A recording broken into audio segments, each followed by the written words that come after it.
Greetings and welcome to America in Focus, powered by the Center Square. I am Dan McCaleb, Vice President of News and Content at the Franklin News Foundation, publisher of the Center Square Newswire service. Joining me again today is the Center Square's Washington, D.C. Bureau Chief, Casey Harper. Casey, Happy New Year. Happy New Year, Dan. Got any resolutions? I've got several resolutions, none that I'm sure I'm comfortable sharing with our vast audience across America. Sure.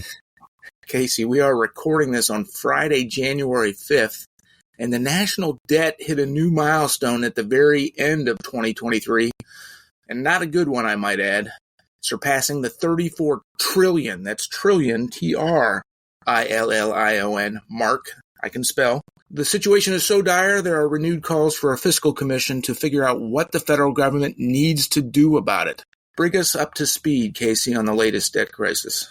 Yeah, I mean, in some ways, this story is kind of humorous. A debt commission, Dan, we got all this extra spending leading us into $34 trillion of debt. We need a commission to figure out what to do. Well, maybe we cut the spending, Let's have a commission. That's like that's like in the new year when you're trying to lose weight and you watch a bunch of YouTube videos and read articles about how to lose weight when really, you just need to go to the gym and eat better. But $34 trillion, trillion with a T, Dan. This has been exploding in recent years, and it's actually been getting worse. Now, I mean, the debt's been a big problem for many years, but in the last 5 years or so, it's actually been getting worse faster because we hit another bad milestone at around 2020, which was $1 trillion deficits. Before 2020, our deficits were less than $1 trillion, but now we're in the $1 trillion deficit mark, and sometimes $2 trillion, depending on the different legislation and the way they tweak the numbers from year to year. So it's rising. There's other big landmarks that we've talked about on this podcast, like interest on the national debt is about to be the biggest expense for U.S. taxpayers.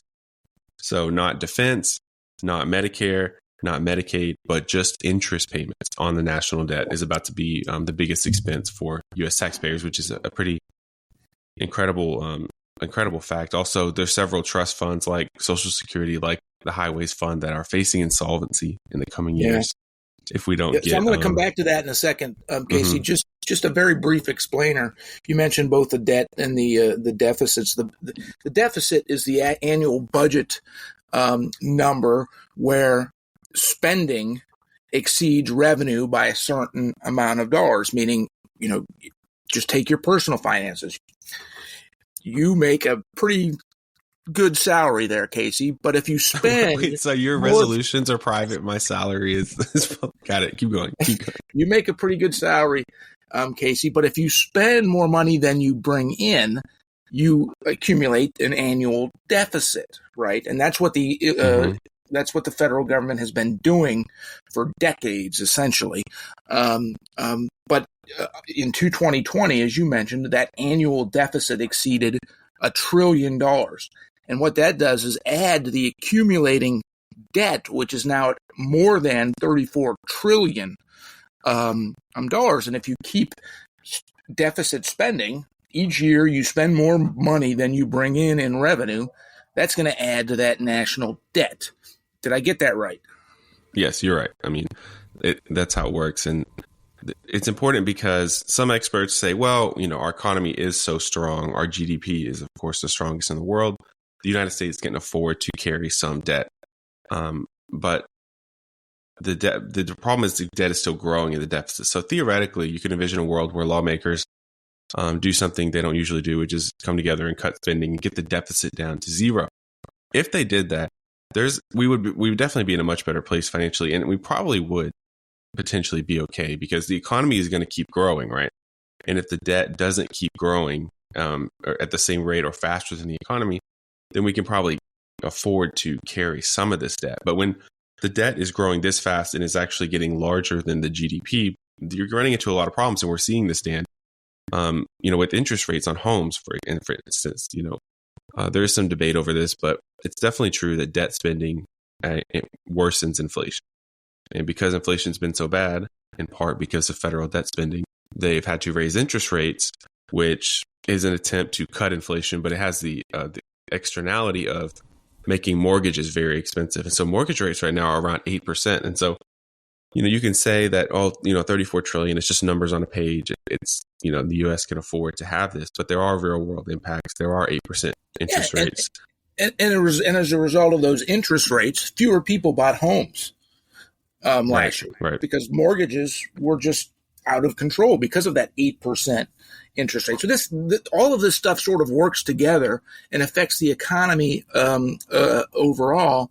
And if the U.S. federal government can't get its deficit spending under control, this is only going to get worse. It's only going to balloon. Yeah, I mean, I was a little cynical on the debt commission, but it's true that, if that helps, I think that's great. I think this is something bipartisan. Americans, and especially American taxpayers, can agree this is something that needs to be dealt with. It's their money that's being overspent. 34 trillion, we should pass 35 trillion this year, Dan. I mean, so this isn't, this is a big milestone, but we'll hit it again this year, unless something changes. And honestly, Casey, I don't blame you for being cynical about the debt commission. I mean, it's not like it's a new idea. That's been floated out there for years and years, even decades, and we still haven't been able to get government spending under control. You wrote an interesting story near the end of last year, Casey, that if you took the entirety of the debt and you divided that, now, when you wrote it, it was still, 33 trillion. It was only $33 trillion. Now it's that's it. $4 trillion. Yeah. If you were to divide that up among all American taxpayers, the cost to each American taxpayer exceeds $100,000. Now, I don't know about you. I don't just have $100,000 laying around that I want to give to the federal government to get past this debt crisis. I don't know. The way you're making my salary sound, it sounds like I do, but no, maybe you're right. You do, Casey. Of course, you are the talent, as we say. Generational talent. But yeah, I mean, most Americans are living paycheck to paycheck. So the idea that they could just suddenly pay off a debt of $100,000, you're right. I mean, it's not realistic. Well, let's swing back now to the debt crisis and how it affects things like Social Security and Medicare and Medicaid. These government programs that are meant there to support retirees, people who are on a fixed income, people who aren't bringing in new income. You mentioned the potential for Social Security to be insolvent in 10 years, or the need to cut Social Security benefits to older Americans, those who are retired and aren't working anymore. I mean, how does that impact it? Yeah, I mean, it's all intertwined. And what it really means is, one, I think lawmakers are being kind of dishonest with Americans about the impact that these decisions they're making now are going to have on them and on their children and children's children.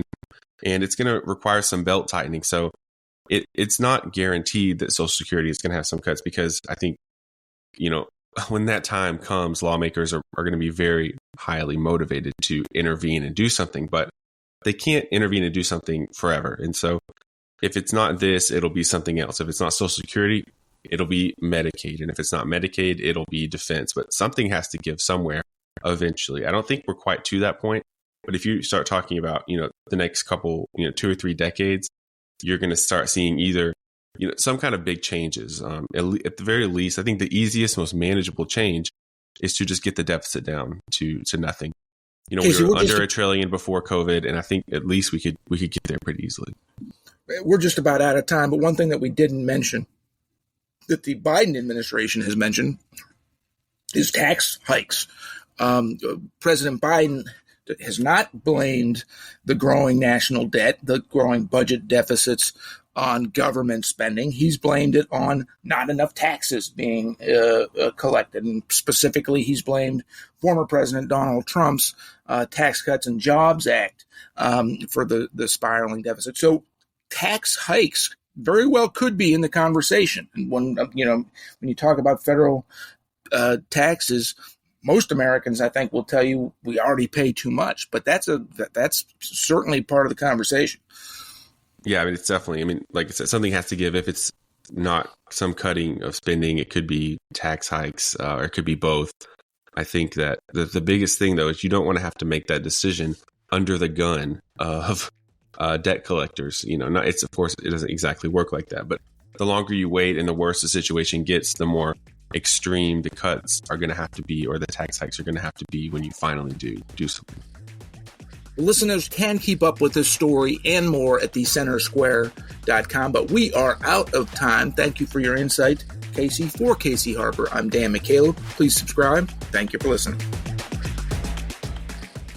Knowledge is power, and you deserve to know what happens in your state government. That's why the nonprofit Franklin News Foundation is bringing you straight news journalism through the Center Square, reporting on state authorities and publishing stories that show where your money goes and who spends it. By supporting the Center Square, you can track politicians' use of taxpayer money and demand transparency from elected officials. This is how we can equip everyday Americans to hold their government accountable. Become a supporter of Franklin today at franklinnews.org/donate.